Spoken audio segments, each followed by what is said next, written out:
The ANC Secretary General Fikile Mbalula says it's all systems go for the resumption of the party's 55th National Conference this week. Mbalula also said the party is ready to host the annual January 8 statement event. Angelo Fick, Director of Research at the Auwal Socio-economic Research Institute, joins me now. Angelo, appreciate your time this afternoon. There are conflicting reports about the state of readiness of the ANC for this weekend's events. Your thoughts, particularly when you look at that stadium and issues that the infrastructure is not where it should be? Well, if we listen to all 87 minutes of that very long press conference, the ANC seems confident that it's going to pull it off. But let's not forget, a month ago, they were very confident that they were going to pull off a conference successfully, which they've yet to conclude. So 110 years later, my sense is that there has been a shift in the party's substance and in the organization's substance. And it's going to be a hard haul, as your political editor just pointed out, to get the organization back in place if it is to survive for another, let's just be conservative here and say 10 to 15 years. So you're of the opinion that the ANC is on this continuing downward trajectory and they cannot stem that tide?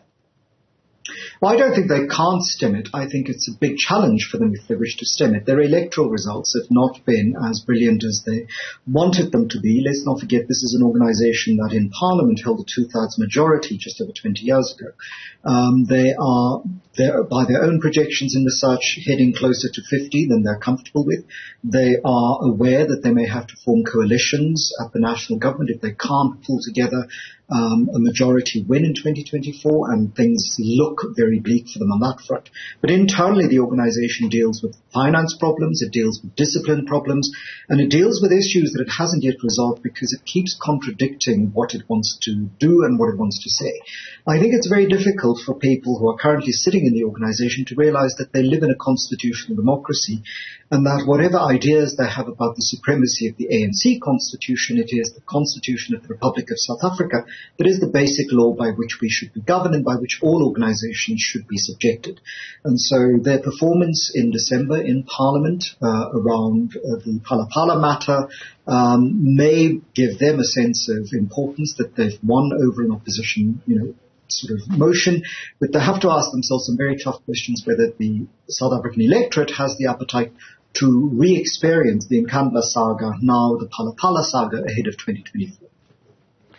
Now, they've got 18 months in which to try and fix some of these challenges. We have a newly constituted top 7 NEC. We've got Fikile Mbalula, the new Secretary General of the ANC, new broom in the house for all intents and purposes. Does this offer them an opportunity? And do you think that this new constitution of the NEC, if you will, in top 7, allows them to, stem the tide, if you will? Well, look, they're going to have to learn some new habits and learn them very fast. These extremely long and prolix, verbose media briefings that really go nowhere. They're bunches of shaggy dog stories where people tell you things that are really very irrelevant to what it is that they're there to do. That has to change. They have to be sharper and they have to be much more focused. I would suggest 5 talking points, 20 minutes of address by the official, 40 minutes with questions, 2 rounds from the media, and that's the end of it, because really this business of generating hours and hours on end of content that the party officials might feel that they're confident in delivering isn't really delivering a short, sharp message of an organization that is ready to meet the future. But this is not an organization that can be easily dismissed. It's produced 2 Nobel Prize winners for peace. It has 2 other Nobel Prize laureates who supported it, Desmond Tutu for peace and Nadine Gordimer for literature. So this is an organization that has had a very long history of public support both inside and outside the country. But the events of 16 December 2022 was a harbinger that it would have to clean house fast and fix the organizational structures. Whether it's capable of doing so under this top 7 structure is a different story, because the president of the party comes in with some issues that he has to address for the country, even if the party thinks that the matter has been laid to rest. The new Secretary General with his 2 deputies have to really focus on fixing the branches, fixing the structures. And while they put an optimistic spin on it in this press conference, I think it's going to be important for them to back that up with substance ahead of 2024, because the country is in crisis and they can pretend that they're not. But I don't think the South African electorate has the appetite to continue to indulge a crisis that is national, reflected by the crisis that is internal to the ANC. We have load shedding issues, an energy crisis. We have a looming financial crisis. Because of continued unemployment, but also because of the looming recession that people are warning about in 2022 that's global. And so it's going to be a hard slog. I can't suggest that they're not capable of doing it, but I think they have to be serious about it. And from the press conference that they've given, my sense is that there's too much sloganeering going on and not enough substantial work. These things need to be shorter and sharper rather than longer. Can we suggest, as we look at the crises that before the ANC, that the absence of KZN representation in the top 7 is something that they have to deal with or manage somehow? So they're going to have to deal with disappointed regions and provinces in one way or the other. It was a bit distressing, well, not distressing, but it was a bit banal to have to listen to people quibble about race in 1950s ways rather than focusing on the far more substantial political transformation that the organization would have to undergo to engage with South Africa's challenges. The superficial issues of skin color and or supposed gender, these are issues that don't really speak to the issues of policy. And so if the organization is to renew, it will have to address the concerns of provinces who may feel that they didn't get what they wanted at Nasrec.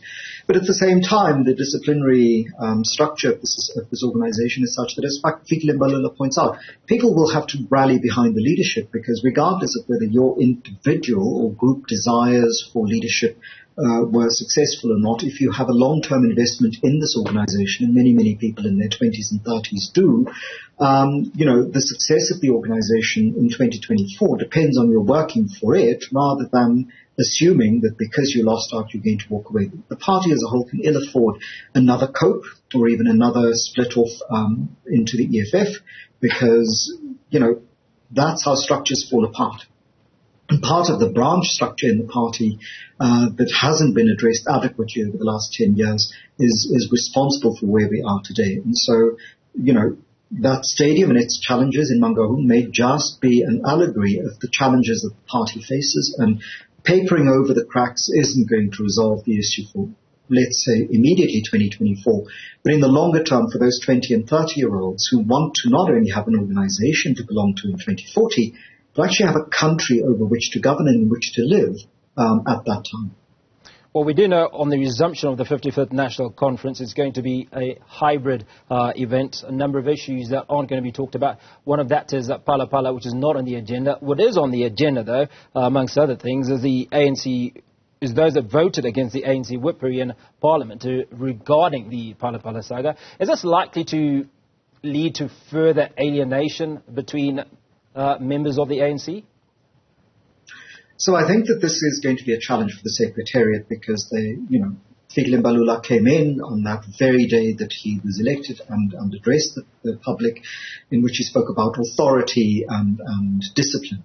So he's going to have some kind of unwavering line. That line, though, cannot alienate people who feel, as Dr. Nkosazana Dlamini-Zuma indicated right after that vote on that Tuesday, that discipline has to be handed down fairly and equitably. And if some people are beyond discipline, so the Phala Phala matter cannot be discussed, it's considered closed, and other people are going to be disciplined for voting in particular ways that are considered to be against the party, then I suspect that in the longer term, more and more people at the very lower levels of the organization, at branch level, may find that, one, their exclusion from the patronage networks that follow from leadership contestations, and two, their perception or experience of discipline as being unequally meted out to people depending on which faction or power structure they're aligned to, that may weaken the organization in the longer term. So this is a very, very narrow beam for the Secretariat to walk between strengthening the party for 2024,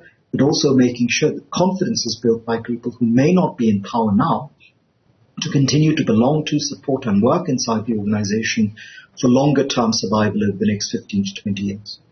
Angelo Fick, appreciate those incredible insights. And he's the Director of Research at the Auwal Socio-economic Research Institute.